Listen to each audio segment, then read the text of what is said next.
दोस्तों, एक बड़ी अच्छी कहावत है कि जेब में अगर पैसा हो तो दुनिया सलाम करती है। और ये बात बिल्कुल सच भी है। हर किसी को इस दुनिया में पैसा चाहिए। ऐसे में भारत के पैसे को तो आपने बहुत बार देखा होगा, लेकिन क्या कभी आपने ये सोचने की कोशिश की है कि दुनिया भर में किस तरह की करेंसी इस्तेमाल की जाती है और उसे कैसे बनाया जाता है?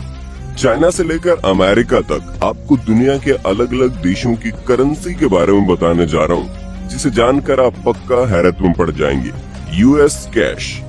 दोस्तों, सबसे पहले अगर हम अमेरिका की बात करें तो यहाँ पर दो अलग अलग डिपार्टमेंट है। नोट प्रिंटिंग के लिए bureau of engraving and printing department काम करता है, जिसे 1862 में तैयार किया गया था और तब से लेकर अब तक इसी के अंडर में अमेरिकन डॉलर्स के नोट्स प्रिंट किए जाते हैं। हालांकि यहाँ पर दो प्रिंटिंग फैसिलिटीज है, पहले वॉशिंगटन डीसी में और दूसरी टेक्सास में। आप ये जानकर हैरान हो जाएंगे कि अमेरिकन डॉलर के नोट 65 अलग अलग स्टेप्स में तैयार होकर प्रिंट करवाए जाते हैं, जहाँ नोट को 75% कॉटन और 25% लिनन से तैयार किया जाता है। और प्रिंटिंग से पहले नोट पर छापी जाने वाले डिजाइन को सॉफ्ट स्टील प्लेट पर बनाया जाता है और फिर इस प्लेट को मशीन के अंदर डाला जाता है, जिसमें प्लेट के ऊपर बनी डिजाइन प्रिंटिंग प्रेस मशीन में छप जाती है और फिर प्रिंटिंग प्रेस मशीन उसी डिजाइन को नोटों के ऊपर छापती चली जाती है। जब नोट छप जाते हैं तो उसमें वाटर मार्किंग और सिक्योरिटी सील वगैरह भी लगा दिया जाता है। फिर नोटों का अच्छी तरह से इंस्पेक्शन होता है कि कौन सा नोट सही है और कौन सा सही नहीं है। जो नोट बिल्कुल सही होते हैं उनमें कोई भी डिफेक्ट नहीं होता, उन्हें कटिंग के लिए भेज दिया जाता है और फिर उनके बंडल बनाकर तैयार कर दिए जाते हैं ताकि आगे के प्रोसेस के लिए भेजा जा सके।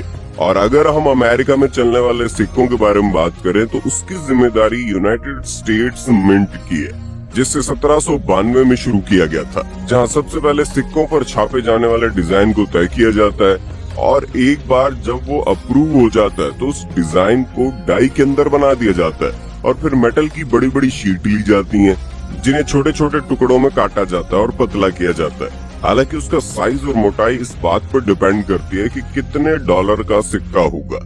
उसी हिसाब से उसमें डाई के जरिए छपाई की जाती है और ये सिक्के बनकर तैयार हो जाते हैं।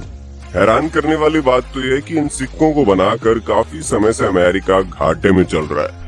जितनी तो इन सिक्कों की कीमत नहीं होती, उससे ज्यादा पैसे इनकी बनवाई में लग जाते हैं। जिंक और कॉपर लगातार महंगे होते चले जा रहे हैं। इंडियन। दोस्तों, अब हम बात करते हैं हमारे भारत की, जहां होशंगाबाद से पेपर मंगाया जाता है। हालांकि होशंगाबाद के अलावा जापान, अमेरिका जैसे देशों से भी पेपर इम्पोर्ट होता है और भारत में मौजूद 4 प्रिंटिंग प्रेस जो देवास, नासिक, मैसूर और सालबोनी में मौजूद है, वहाँ नोट छाप कर तैयार किए जाते हैं। इन नोटों में जो इंक इस्तेमाल होती है उसे स्विट्जरलैंड से मंगाया जाता है और जब सारी चीजें हो जाती है तो बहुत ही सीक्रेट तरीके से आरबीआई इन सभी प्रिंटिंग प्रेस को डेटा देती है कि कब कितने नोट छापने, और उसी हिसाब से यहाँ पर नोटों की छपाई होती है। नोटों के अंदर आने वाले डिजाइन से लेकर उसके वाटर मार्क तक हर एक चीज रिजर्व बैंक ऑफ इंडिया और सरकार द्वारा तय किया जाता है। भारत में छपने वाले नोटों की सिक्योरिटी पर काफी ध्यान दिया जाता है। अब दोस्तों, अगर हम भारत में तैयार होने वाले सिक्कों की बात करें तो हम सभी जानते हैं कि भारत में सिक्कों का कितना ज्यादा प्रचलन है। हालांकि सालों से भारतीय सिक्कों में कई सारे बदलाव आए हैं और इसकी पूरी जिम्मेदारी भारत सरकार की होती है। जहां भारत में 4 ऐसी जगह हैं जहां सिक्के बनकर तैयार होते हैं। एक तो मुंबई, दूसरा कोलकाता, तीसरा हैदराबाद और चौथा नोएडा। वैसे आप ये जानकर हैरान हो जाएंगे, आप सिक्के को देखकर पहचान सकते हैं कि उसे कहाँ पर ढाला गया। जी हाँ, हर सिक्के के नीचे एक निशान बना होता है। जैसे कि अगर डायमंड बना हो तो ये सिक्का मुंबई में बनाया गया है, अगर डॉट बना है तो ये छोटी सी बिंदी बनी होती है, ये सिक्का नोएडा में बनाया गया है, अगर स्टार बना हो तो ये सिक्का हैदराबाद में बना है और अगर कुछ नहीं बना तो ये सिक्का कोलकाता में ढाला गया है। United kingdom. दोस्तों, साल 2006 की बात करें तो यूनाइटेड किंगडम में 60% से ज्यादा की ट्रांजैक्शन कैश से की जाती थी, ना कि चेक, ना क्रेडिट कार्ड, ना डेबिट कार्ड। और ये जो ऑनलाइन ट्रांजैक्शन वाला जमाना है ना, ये था ही नहीं। वहाँ लोग ज्यादा से ज्यादा कैश में डील करते थे। लेकिन साल 2018 के आंकड़ों को देखें तो अब केवल 28% ट्रांजैक्शन कैश से किया जाता है। लेकिन फिर भी दूसरे देशों के मुकाबले यहाँ काफी भारी मात्रा में कैश से लेन देन होता रहता है। सबसे ज्यादा हैरानी की बात तो तब होती है जब 2016 में पेपर नोट को हटाकर पॉलीमर नोट छापने की शुरुआत की गई। जी हाँ, यूनाइटेड किंगडम में पॉलीमर से बनकर तैयार होने वाले नोटें इस्तेमाल में लाई जाती हैं, क्योंकि ये ज्यादा लंबे समय तक चलती है और जल्दी फटती भी नहीं है। इन नोटों को लेकर जो सबसे कंट्रोवर्शियल बात है वो ये कि इनके अंदर सुअर का मीट मिलाया जाता है। पेपर नोट से बहुत ही अलग पॉलीमर नोट में अलग अलग तरह की लेयर्स होती हैं। वहीं अगर हम वहां चलने वाले सिक्कों के बारे में बात करें तो दोस्तों, सिक्कों को तैयार करने की जिम्मेदारी रॉयल मिंट की है, जिसकी शुरुआत 1886 में की गई। इन सिक्कों को बनाने के लिए 75% कॉपर और 25% निकल का इस्तेमाल किया जाता है, और इसको बनाने का प्रोसेस ठीक वैसा ही है जैसे यूएस में सिक्के बनाए जाते हैं। चाइना।